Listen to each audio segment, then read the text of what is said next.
Ikalimang kabanata. Mayroon na tayong magandang relasyon sa Diyos.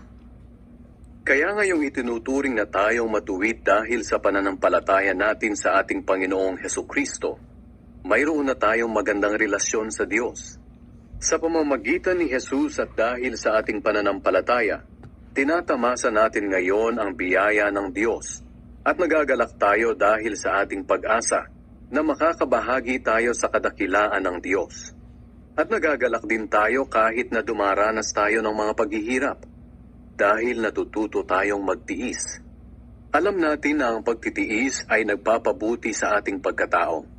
At kung mabuti ang ating pagkatao, may pag-asa tayo na makakabahagi tayo sa kadakilaan ng Diyos. At hindi tayo mabibigo sa ating pag-asa dahil ipinadama ng Diyos sa atin ang kanyang pagmamahal sa pamamagitan ng banal na Espiritu na ibinigay niya sa atin.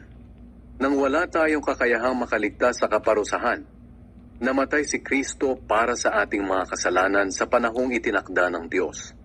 Bihira ang taong mag-aalay ng kanyang buhay para sa isang taong matuwid. Bagamat maaaring mayroong maglakas loob na ibigay ang kanyang buhay para sa isang mabuting tao.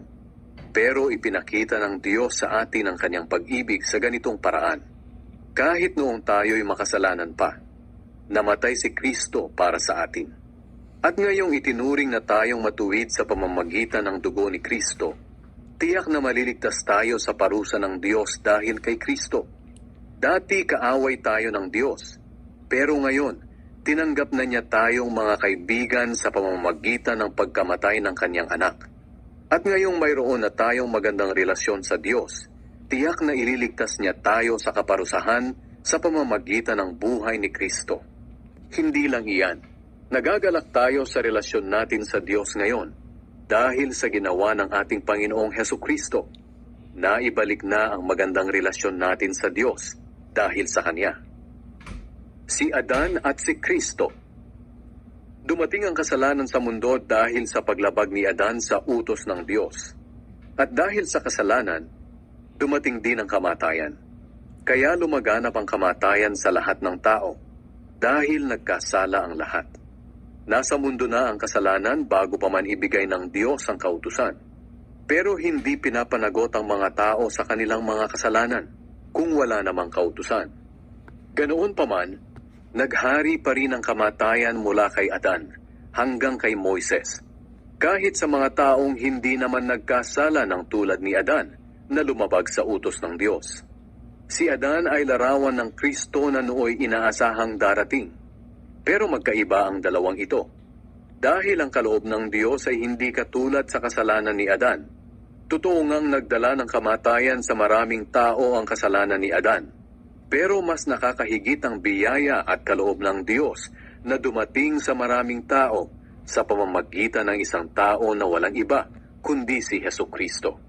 Ibang-iba ang idinulot ng kaloob ng Diyos sa idinulot ng kasalanan ni Adan. Ang kasalanan ni Adan ay nagdulot ng kaparusahan, pero ang kaloob na ibinigay ng Diyos sa kabila ng maraming kasalanan ay nagdulot ng kapatawaran. Dahil sa kasalanan ng isang tao, naghari ang kamatayan. Pero dahil sa ginawa ng isa pang tao na si Hesukristo, ang mga taong tumanggap ng masaganang biyaya at kaloob ng Diyos ay itinuring niyang matuwid. At maghahari sila sa buhay na walang hanggan. Kaya dahil sa kasalanan ng isang tao, ang lahat ay nahatulang maparusahan. Ganoon din naman dahil sa matuwid na ginawa ng isang tao, ang lahat ay maituturing na matuwid at mabibigyan ng bagong buhay. Kung sa pagsuway ng isang tao marami ang naging makasalanan, ganoon din naman dahil sa pagsunod ng isang tao, marami ang itinuring ng Diyos na matuwid. Ibinigay ng Diyos ang kautusan para ipakita sa mga tao na marami ang kanilang pagsuway at nadadagdagan pa nga dahil sa kautusan. Pero kung nadadagdagan ang pagsuway, higit na nadadagdagan ang biyaya ng Diyos.